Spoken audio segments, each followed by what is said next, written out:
Jemaat Tuhan GPDI Kopo Permai ingin menjadi surat pujian. Firman Tuhan menghendaki supaya menjadi saksi, menjadi terang, menjadi garam, apapun lah istilahnya. Tidak bisa atau tidak bakalan instan sekali jadi. Jemaat Tuhan agar menjadi berkat, agar berbuah lebat, agar membawa pesan kebaikan, agar berdampak bagi lingkungan. Itu semua tidak bisa instan, saudara. Melainkan ada proses. Karena dalam proses itu Roh Kudus menulis di hati kita. Jadi dalam konteks penggembalaan di tempat ini, ada ibu gembala dengan tim kerja, ada hamba-hamba Tuhan yang dilibatkan untuk melayani di tempat ini. Ada tim pelayan-pelayan yang lain yang non-liturgi yang dilibatkan. Itu semua adalah alat-alat Tuhan untuk mendidik, membimbing jemaat, tetapi alat tulisnya Roh Kudus sendiri. Jadi dari pertama kita ikut Tuhan, belum terlalu mengenal tentang Kristus dan kehendaknya, tapi dalam perjalanannya kita sudah semakin ngerti. Kenapa ada orang-orang percaya yang bisa jujur dalam pekerjaannya, yang menjaga integritas? Ya karena hati nuraninya yang bicara, saudara. Saya harus berintegritas, saya harus berkualitas, saya harus jujur dan seterusnya. Kenapa hati nuraninya bicara begitu? Ya karena sudah ditulis oleh Roh Kudus. Kapan Roh Kudus menulisnya? Ya dalam perjalanan iman itu. Oleh karena itu kehadiran kita dalam ibadah, setiap ibadah lah, ya, baik onsite maupun online. Sebenarnya kita sedang ditulis oleh Roh melalui pelayanan hamba-hamba Tuhan. Makanya Paulus heran, loh kenapa kok jemaat meragukan saya? Kenapa jemaat menyerang Rasul Paulus dan tim kerjanya?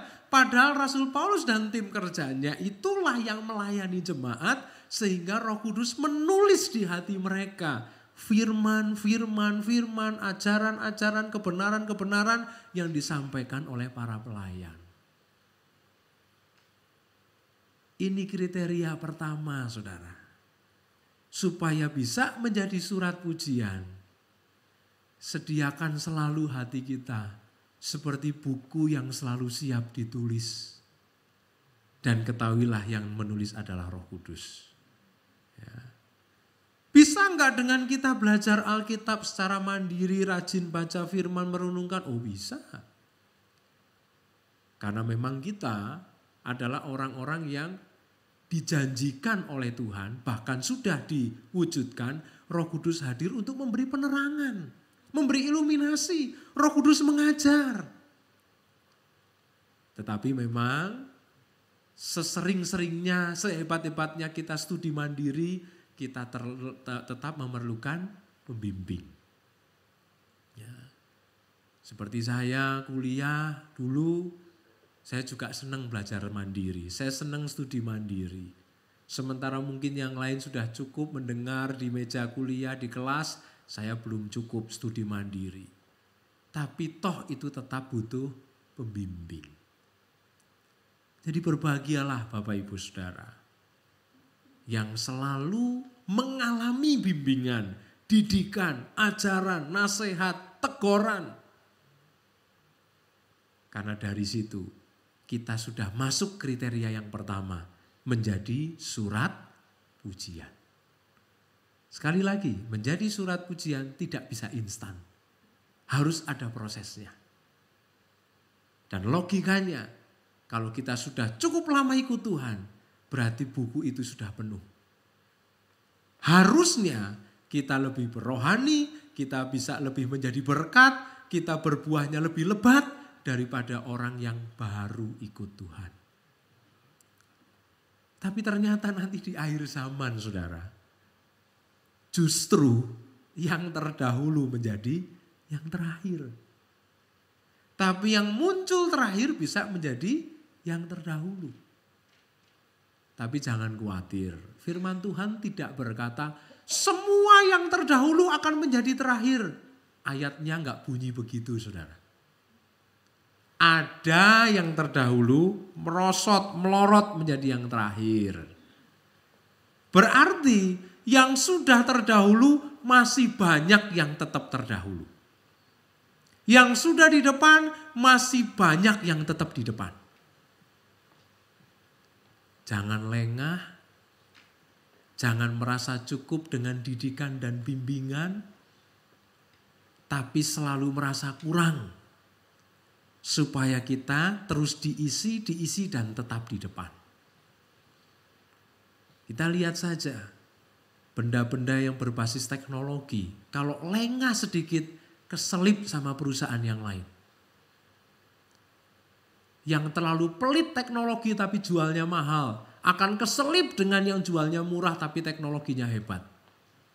Ya. Ini sebuah ilustrasi yang nyata. Kadang-kadang kita sudah merasa di depan, lengah. Keselip, saudara, secara rohani. Maka dari itu, yang sudah kita lakukan, kita pertahankan, bahkan kita tingkatkan. Agar surat pujian itu tetap berkualitas sampai akhir hidup kita.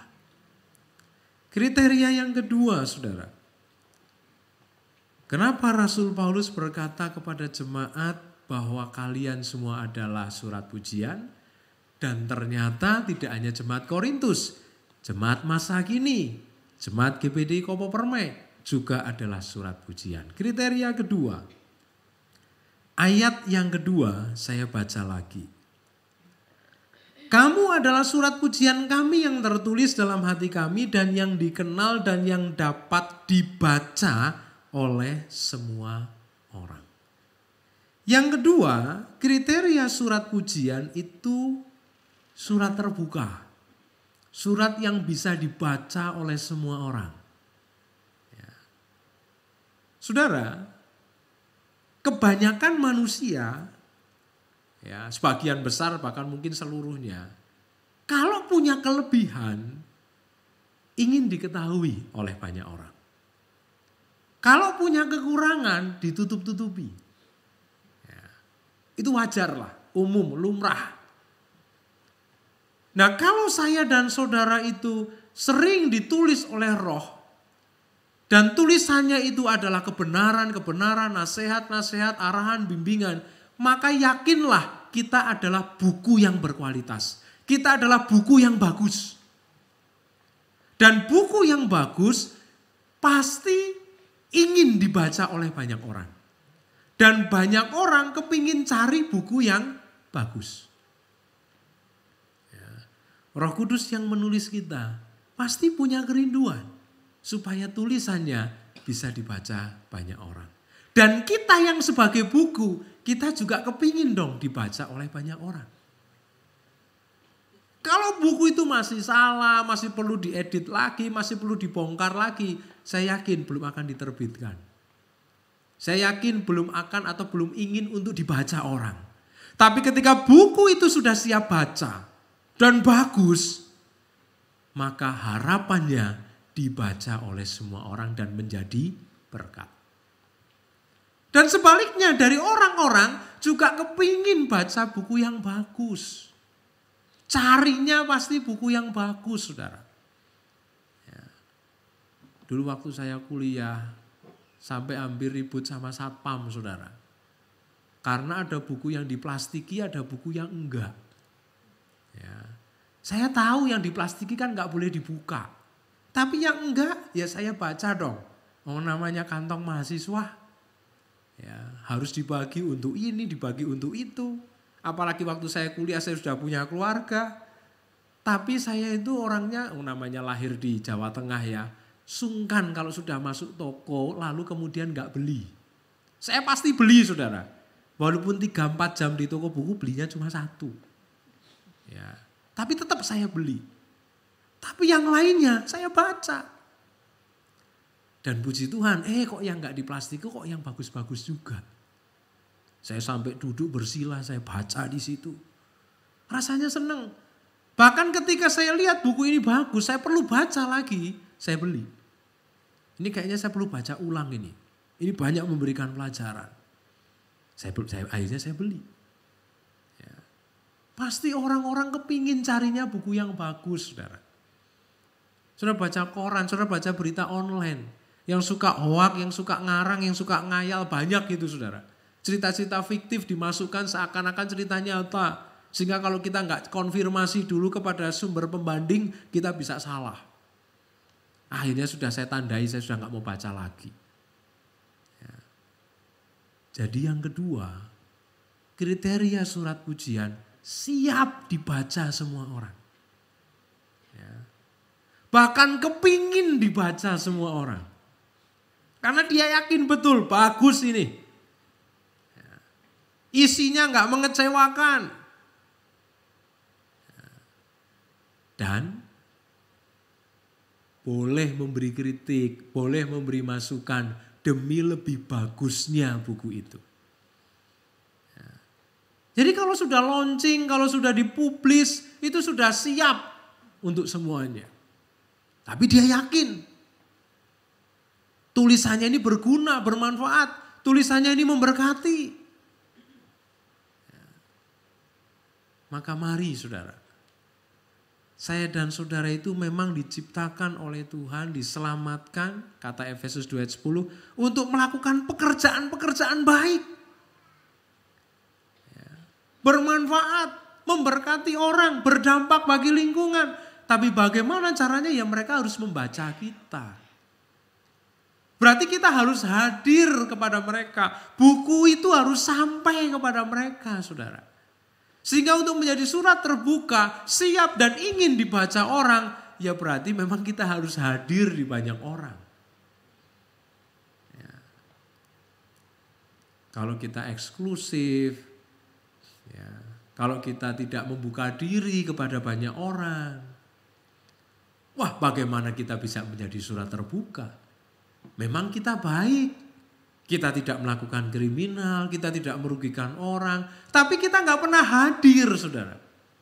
Bagaimana orang itu akan membaca? Ya. Oleh karena itu kita harus hadir. Dan dalam setiap kesempatan kita bisa tampil. Ya. Entah dengan kata-kata kita, entah dengan perbuatan kita, entah dengan harta kita. Terserahlah. Pokoknya buku itu harus hadir di banyak orang. Supaya mereka bisa membaca. Jadi mari kita pastikan dulu buku ini siap untuk dipublikasi dan kemudian kita siap hadir dimanapun dan kita juga siap diberi masukan agar buku itu selalu bagus. Ini beda dengan konsep surat terbuka yang suka kita dengar akhir-akhir ini ya saudara. Surat terbuka kepada presiden, surat terbuka kepada Kapolri dan seterusnya. Ya isinya pengaduan, isinya keluhan dan lain sebagainya. Tapi surat pujian yang dimaksud di sini, kriteria yang kedua kita harus jadi surat terbuka. Artinya kita siap dibaca orang dan mendatangkan kemanfaatan bagi banyak orang. Tapi kalau memang kita sendiri masih merasa belum bisa menjadi surat pujian, oke lah. Belum bisa dibaca oleh semua orang, oke lah. Kita masih berproses. Tapi mau sampai kapan? Mari segera. Mana yang sudah bisa ditampilkan, kita tampilkan. Mana yang sudah bisa dibaca oleh orang-orang, mari kita tampilkan. Tentu manusia tidak sempurna. Tentu tulisan buku pun juga tidak sempurna. Tetapi paling tidak sudah bisa mendatangkan manfaat bagi banyak orang. Itu sudah cukup, saudara. Sudah siap untuk dibaca. Ya, kita pun gak takut untuk dibaca. Saudara, hidup kita anak-anak Tuhan itu dilihat atas bawah, kanan kiri, depan belakang, dilihat semuanya. Ya, apalagi hamba-hamba Tuhan, pelayan-pelayan Tuhan, pelayan-pelayan ibadah dan lain sebagainya. Ya, karena semakin tinggi kedudukan orang, waduh, yang lihat semakin banyak. Seperti pelajaran Menara Babel kemarin. Kalau menara itu tinggi sekali, dari segala penjuru bisa ngelihat, saudara. Dulu masih orang biasa, siapa yang lihat? Tapi begitu sudah semakin tinggi, semua orang bisa ngelihat. Semua orang bisa membaca. Ya. Kalau orang itu bagus, dianggapnya lumrah. Wajar dia harus bagus. Tapi kalau salah sedikit saja, fatal saudara. Inilah yang seringkali sulit. Gak adil. Orang hanya ngelihatnya kita ini suruhnya sempurna terus. Rasul Paulus sampai ngeluh saudara. Karena dia rasul. Disorot, diamati banyak orang termasuk guru-guru palsu. Tapi itulah resikonya. Kalau menjadi surat terbuka harus begitu. Siap dikritik, siap dikasih masukan. Sadar kalau memang kita juga belum sempurna. Tapi yakinlah. Kalau kita sudah ditulis oleh Roh Kudus, sudah melalui proses. Paling enggak tulisan-tulisan kita sudah bermanfaat bagi yang membaca. Saya tidak mengatakan diri saya sempurna, saudara. Dan sampai mati pun gak berani saya berkata bahwa saya ini sempurna. Tapi saya berusaha supaya bisa dibaca orang dari kata-katanya, dari kelakuannya, integritasnya. Ya. Ini saya pegang sekolah Alkitab Persamaan, pegang uang juga. Ya, ratusan juta saudara, dari pendaftar, dari MD, itu saya yang kelola. Lalu kemudian bersama dengan Kepala Sekolah Alkitab, Salatiga, ya kita bagi dua pengelolaannya. Sampai saya tulis detail sekali ya, nanti selesai saya bikin laporan. Ya. Sampai saya transfer honor-honor ke guru itu, biaya transfernya juga saya tulis di situ. Ya. Semuanya. Karena orang bisa menilai dari situ saudara. Kalau saya bagus, persis benar laporannya. Enggak ada pujian. Lumrah, wajar, hamba Tuhan ya harus begitu. Tapi begitu selisih 2.000 perak saja, masalah saudara. Wah selisih ini pura-pura ini. Ya. Jangan-jangan yang lain juga saya belum cek nih yang lain. Item-item yang lain. Jangan-jangan yang lalu-lalu. Wah. Susah. Ya. Tapi itu tantangan. Terus kalau begitu bagaimana? Udah diem diri saja gak usah ngapa-ngapain. Ya percuma kita hidup. Ya sudah itu resiko untuk jadi surat pujian. Dikritik gak apa-apa. Buku-buku itu dikritik siap. Kalau penulisnya dewasa dia siap dikritik. Dan kemudian dia pasti ada edisi revisi. Nanti akan lebih bagus lagi. Saudara siap dibaca banyak orang? Nggak usah risih, nggak usah rasa, ngapain sih orang kok harus memperhatikan kami. Orang lain kok memperhatikan keluarga saya, mau ngurusin keluarganya sendiri. Wah ya kalau gitu hidup aja di hutan saudara. Ya, apalagi hidup di kota besar, saling ngeliat saudara. Ya. Dan kita bisa dilihat, bisa diperhatikan, bahkan bisa dijadikan referensi. Ya. Kalau kita melakukan salah, orang bisa melakukan salah. Lah itu pelayan gereja, itu majelis, itu pengurus begini, ya kami gak apa-apa lah. Nah, waduh berat. Ya, benar-benar berat. Tapi sekali lagi ini tantangan. Surat terbuka harus siap. Dibaca, bahkan diketemukan kesalahannya pun gak apa-apa. Untuk kemudian diperbaiki kembali. Kriteria yang ketiga saudara, kriteria yang terakhir. Berdasarkan ayat-ayat tadi saja. Terus kita turun sedikit ke ayat yang ke-18 ya. Tetap di pasal yang ketiga. Saya baca dulu 2 Korintus 3 ayat yang ke-18. Surat terbuka yang dimaksud oleh Rasul Paulus itu di ayat yang ke-18. Dan kita semua mencerminkan kemuliaan Tuhan dengan muka yang tidak berselubung. Dan karena kemuliaan itu datangnya dari Tuhan yang adalah Roh, maka kita diubah menjadi serupa dengan gambarnya dalam kemuliaan yang semakin besar. Saudara, dari ayat 2 dan 3, ayat 18 kok tiba-tiba bicara seperti ini Rasul Paulus? Nah, berarti kita harus ikutin dulu ayat-ayat yang sebelumnya. Jadi begini saudara, Rasul Paulus sedang membuat perbandingan. Musa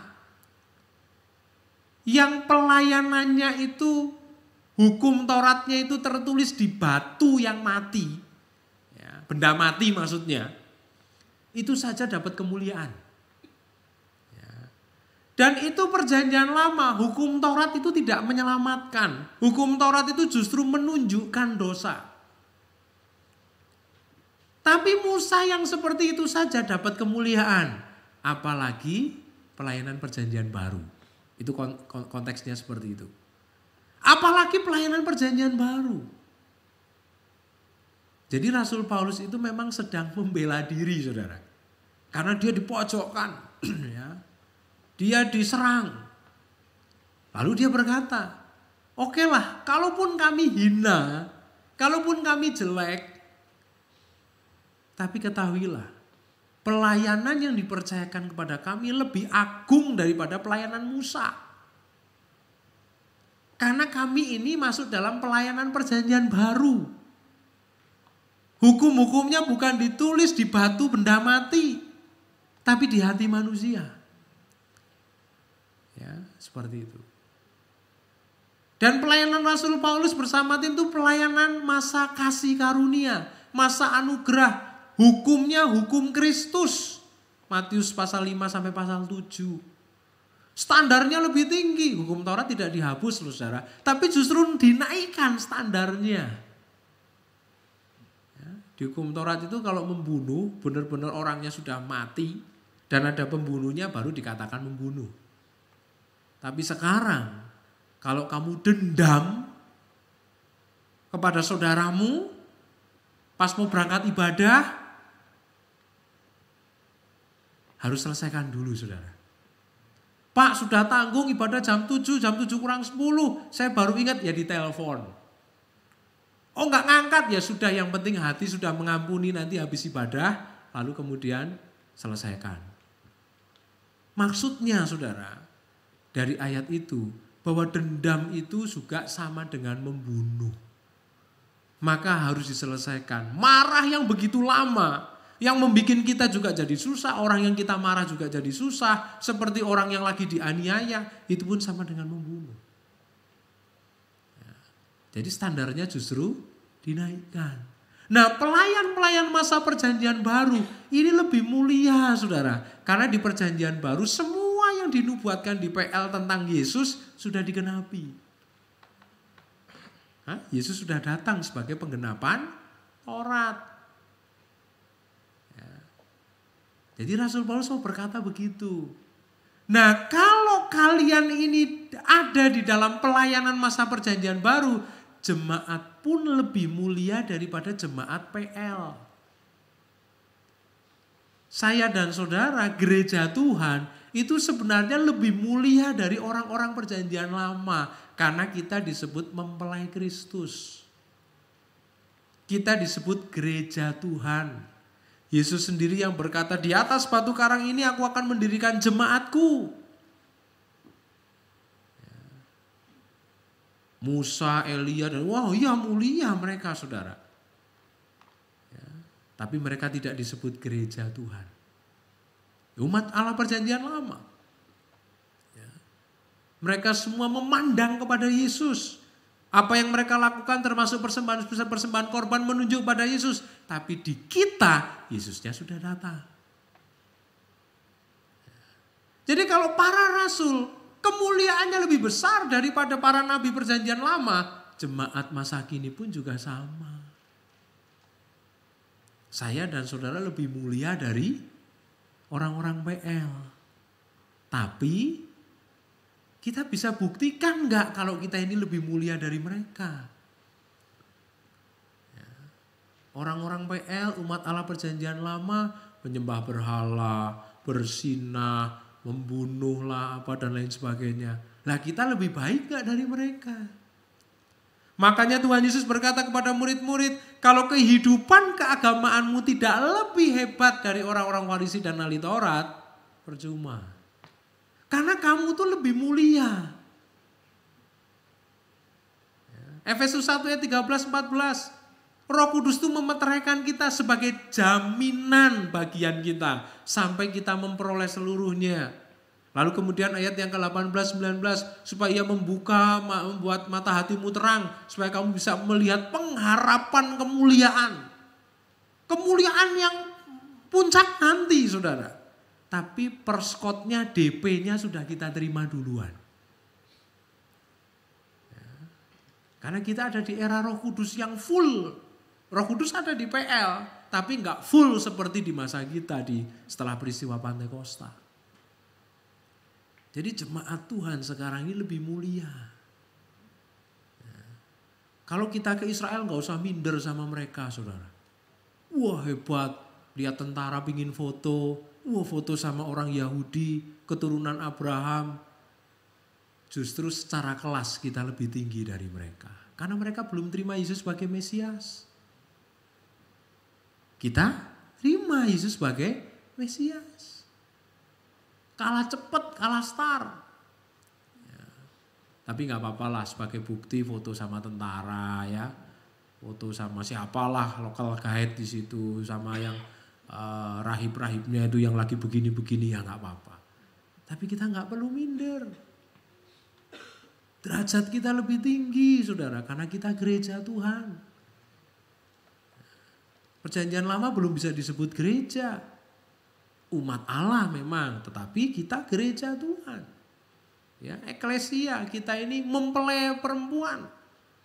Mempelai Kristus. Ya, yang akan memerintah bersama dengan Kristus. Tapi bisa nggak kita buktikan bahwa kita ini orang-orang yang mulia? Ya. Kita ini kalau di binatang kelasnya tawon lah. Tawon itu ke bunga-bunga yang bagus ya. Bukan kelasnya lalat. Yang ke sampah. Ya. Lalat hijau bagus sekali tapi sobo itu apa ya? Seringnya berada di sampah. Kok sobo? Berkeliarannya itu di sampah, saudara. Ya. Kita kelasnya kelas lebah lah. Ya. Kita ini orang-orang mulia. Kriteria surat pujian seperti itu. Hei jemaat Korintus, kenapa kalian kok malah bergaulnya sama guru-guru palsu? Kalian mengotori diri sendiri. Kalian itu mulia. Kalian itu mencerminkan kemuliaan Allah. Jadi Paulus itu lagi kick balik, lagi serang balik tapi caranya halus. Paulus gak mau memusuhi jemaat. Karena jemaat lagi dipengaruhi kan. Tapi justru sama Paulus jemaat diangkat. Kalian itu surat pujian kami. Dan kalian itu mencerminkan kemuliaan Allah. Karena kalian lebih mulia dari jemaat perjanjian lama. Kami ini juga. Sehebat-hebatnya Musa, kami masih lebih mulia. Karena Musa belum melihat Yesus, baru melihat secara nubuat. Ya, oke lah, akhirnya Musa memang mendampingi Yesus dalam bukit kemuliaan. Tapi di masa Musa, semuanya nubuat. Tapi di masa Paulus dan para rasul, semuanya sudah dalam penggenapan. Bahkan Roh Kudus yang dinubuatkan di Yoel, terjadinya di masa rasul-rasul. Ya. Jadi saudara, kita ini orang-orang yang mencerminkan kemuliaan Allah. Amin. Saudara, orang-orang yang nilainya tinggi. Ya. Berharga banget di mata Tuhan. Biji mata Tuhan. Kelas kita itu kelas tinggi, saudara.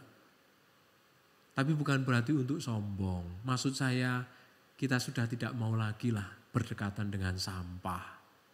Kita sudah tidak mau lagi serupa dengan dunia yang curang, egois, serakah, rakus. Kelas kita lebih tinggi kok. Kita lebih mengedepankan kasih, bijak, menyelesaikan sesuatu dengan kerukunan, dengan musyawarah, bukan gontok-gontokan, apalagi bawa ke pengadilan. Aduh. Ya. Tapi kalau enggak begitu nanti pengacara kurang laku, saudara. Ya. Anak saya juga masuk fakultas hukum. Terus nanti rencananya begitu selesai mau sekolah pengacara katanya di Pak Oto itu buat sekolah pengacara. Dikasih tahu sama dosennya nanti kamu masuk aja di situ. Waduh. Ini kalau sesama jemaat, anak Tuhan ribut sampai ke pengadilan, tidak mencerminkan kemuliaan. Tapi kalau semuanya bisa selesai dengan musyawarah, nanti pengacaranya gimana saudara? Ya, udahlah biar pengacaranya ngurusi yang di luar Kristus. Ya. Atau pengacara kan bisa memediasi, nggak harus sampai ke pengadilan. Karena kita dilihat banyak orang. Orang Kristen ribut. Orang Kristen rebutan gereja misalnya. Orang Kristen rebutan apa? Warisan, aset dan lain sebagainya. Sampai ke pengadilan. Bagaimana mereka mau masuk ke kita? Bagaimana mereka mau menggabungkan diri? Di Kisah Para Rasul dikatakan bahwa mereka itu tertarik dengan orang-orang Kristen. Maka tiap hari Tuhan menambahkan mereka dengan bilangan jiwa. Mereka disukai banyak orang. Nah kalau saling ribut, bawa ke pengadilan, kakak adik juga di pengadilan gara-gara warisan. Di GPD Kopermen nggak ada saudara, di jemaat yang gereja lain. Ya, ada, rebutan warisan lah. Ya. Aduh nggak bisa mencerminkan kemuliaan Tuhan. Ini di gereja lain ya saudara. Istri pengusaha kabur sama sopirnya. Waduh, bukan saya merendahkan kelas sopir saudara. Tapi ini kan sudah punya suami bos. Anak Tuhan, kelasnya sudah tinggi. Lalu kemudian main gila. Saya tidak merendahkan profesi sopir, mau siapapun lah. Atau mau main gila sama bos lain pun juga gak boleh seperti itu. Itu perbuatan-perbuatan yang sampah. Perbuatan-perbuatan yang hina. Dapat uang banyak tapi dengan cara tidak jujur. Semuanya kotor berarti. Karena dimulai dari pikiran yang kotor. Rencananya ingin menyerakai semuanya. Ingin mengeruk semuanya. Itu berarti tidak mencerminkan kemuliaan Tuhan. Semua yang dikeruk itu mati juga gak dibawa. Ada orang yang sangat kaya raya ketika COVID kemarin yang gak tertolong saudara. Gak bisa menolong. Ya, ada sih yang memang bisa beli obat mahal sembuh. Tapi banyak juga yang gak tertolong. Untuk apa sih mencemarkan kemuliaan Tuhan hanya demi hal yang fana. Ketika Tuhan berkati kita bersyukur. Ketika kita bisa memperbesar kapasitas, memperbesar perusahaan dan lain sebagainya dalam kehendak Tuhan. Di jalurnya Tuhan, oh puji Tuhan kita bersyukur. Tapi kita mau jauhi dari hal-hal yang tidak baik. Karena semua bermula dari hati dan pikiran yang kotor. Tapi kalau hati dan pikiran itu sering ditulis oleh Roh Kudus. Di kriteria yang pertama tadi. Maka kita akan mampu mencerminkan kemuliaan Tuhan. Firman Tuhan tidak saya perpanjangkan. Kira-kira 3 kriteria ini yang harus terus ada di dalam diri kita supaya kita bisa menjadi surat pujian. Saya akan berikan kata-kata penutup. Gereja Tuhan berada di muka bumi agar dikenal banyak orang serta menjadi daya tarik. Yesus sudah naik ke sorga, kita yang disuruh menjadi saksi. Mandat agung, amanat agung. Tetapi bagaimana mereka akan mendengar berita kita kalau si pembawa berita itu sendiri tidak bisa menjadi surat pujian. Jadi berusahalah untuk menjadi daya tarik. Gereja Tuhan yang mampu menjadi daya tarik telah melalui proses panjang dalam kehidupan. Melalui bimbingan hamba-hamba Tuhan. Ada persekutuan-persekutuan yang tidak mau digembalakan. Ada persekutuan-persekutuan yang tidak mau punya pemimpin. Ya sudah. Tapi saya sayangkan. Ya. Karena mereka memang harus dibimbing oleh para hamba Tuhan. Yang ditetapkan oleh Tuhan. Dan disitulah Roh Kudus akan menulis kebenaran-kebenaran di dalam dirinya. Kalimat terakhir. Tetaplah menjadi surat pujian yang memuliakan Tuhan. Karena kita adalah cermin kemuliaan Tuhan. Bukan yang lain, saya dan saudara yang memantulkan kemuliaan Tuhan. Tuhan tidak buka cabang, Tuhan tidak pakai yang lain, tapi Tuhan pakai umatnya sendiri untuk menjadi pantulan bagi kemuliaannya.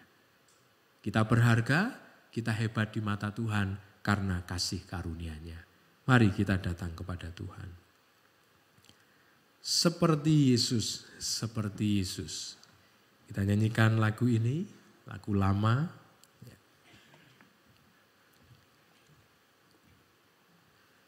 Haleluya, haleluya.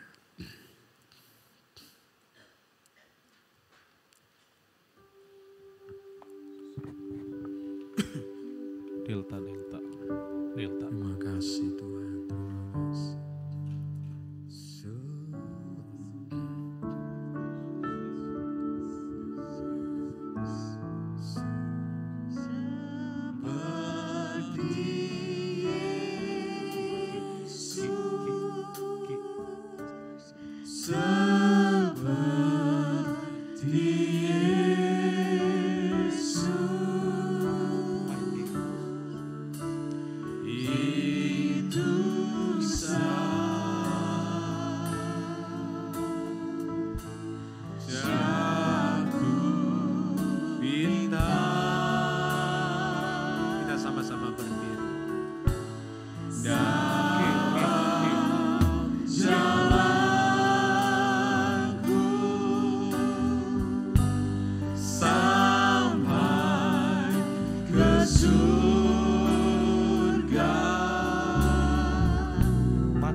Lagu ini tidak berkata sama dengan Yesus, tapi seperti Yesus.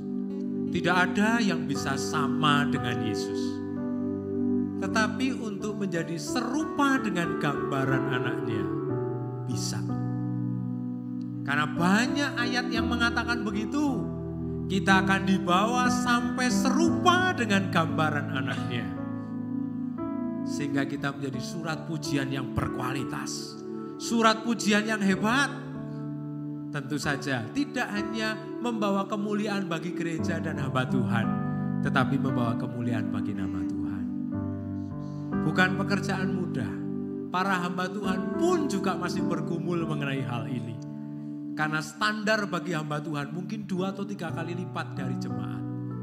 Tapi mari kita hadapi tantangan ini. Kita mau menuju ke sana untuk menjadi surat pujian yang lebih berkualitas dari hari ke hari. Menjadi kebanggaan bagi Tuhan, kebanggaan bagi keluarga, kebanggaan bagi generasi-generasi selanjutnya. Karena kita bisa meninggalkan keteladanan yang baik. Kita nyanyikan kembali pujian ini dengan penuh penyerahan dan permohonan. Buatlah kami menjadi surat pujian yang berkualitas. Seperti Yesus yang disukai banyak orang. Seperti Yesus yang dikagumi banyak orang. Karena Kristus ada di dalam kita. Dan Dia yang dipermuliakan melalui kita. Seperti Yesus. Seperti Yesus. Seperti Yesus. Ini kami Tuhan. Ini kami Tuhan.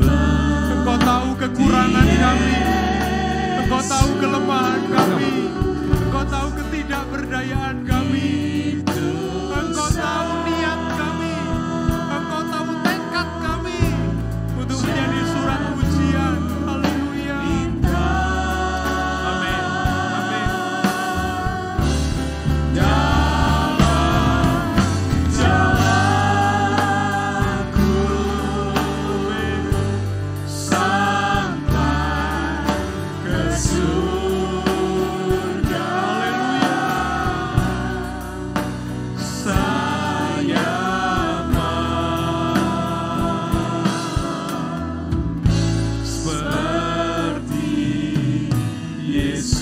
Dalam jalanku sampai ke surga.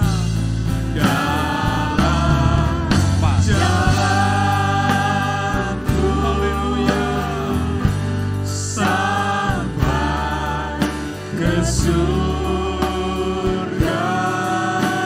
Amin. Saya amin. Sekali lagi. Dalam jalanku sampai ke surga. Haleluya. Dalam jalanku sampai ke surga. Saya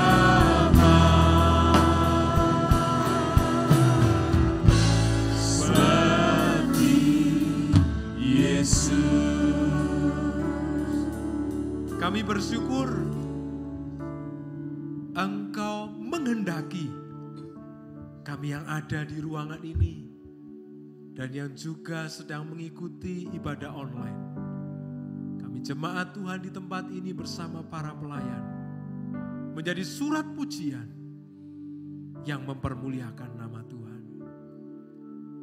Kami tidak memusingkan, kami tidak mengkhawatirkan apa yang sedang kami hadapi. Karena kami percaya Tuhan selalu memelihara dan menolong kami. Tuhan selalu memberi kemenangan bagi kami. Justru yang kami inginkan, secara konsisten kami tetap menjadi surat pujian yang mempermuliakan nama Tuhan. Engkau selalu baik, Engkau selalu mengasihi kami. Dan kami tidak bisa membalas kebaikan-Mu. Kami hanya ingin memuliakan-Mu melalui kehidupan yang bisa menjadi pujian. Terima kasih Tuhan, terima kasih. Kami sebagai bapak rumah tangga, kami sebagai ibu rumah tangga, kami sebagai anggota keluarga, kami sebagai pengusaha, sebagai pimpinan, sebagai pegawai dalam perusahaan, dalam instansi-instansi yang ada, dalam setiap tugas kepercayaan yang Tuhan taruh. Biarlah kami boleh terus menghasilkan buah yang bisa dirasakan manis oleh banyak orang, menjadi berkat, bermanfaat.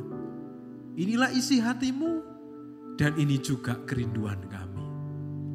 Mampukan kami semua Tuhan, sebagai orang-orang yang sudah mendengar dan memahami firman, untuk menjadi pelaku-pelaku firman. Kami akan pulang dan Tuhan memberkati kami semuanya. Saudara-saudara yang terkasih dalam Tuhan, pulanglah. Bawalah berkat rahmat dari Allah Bapa kita, kasih sayang yang tulus dan sempurna dari Tuhan dan Juru Selamat kita satu-satunya, yaitu Tuhan Yesus Kristus. Dan dengan persekutuannya yang indah di dalam Roh, yang selalu membimbing, mengarahkan, mendidik kita, bahkan memberikan catatan-catatan berarti dalam loh hati kita, yang terus dikerjakan hari ini sampai selama-lamanya. Di dalam berkat nama Tuhan Yesus Kristus. Haleluya. Amin.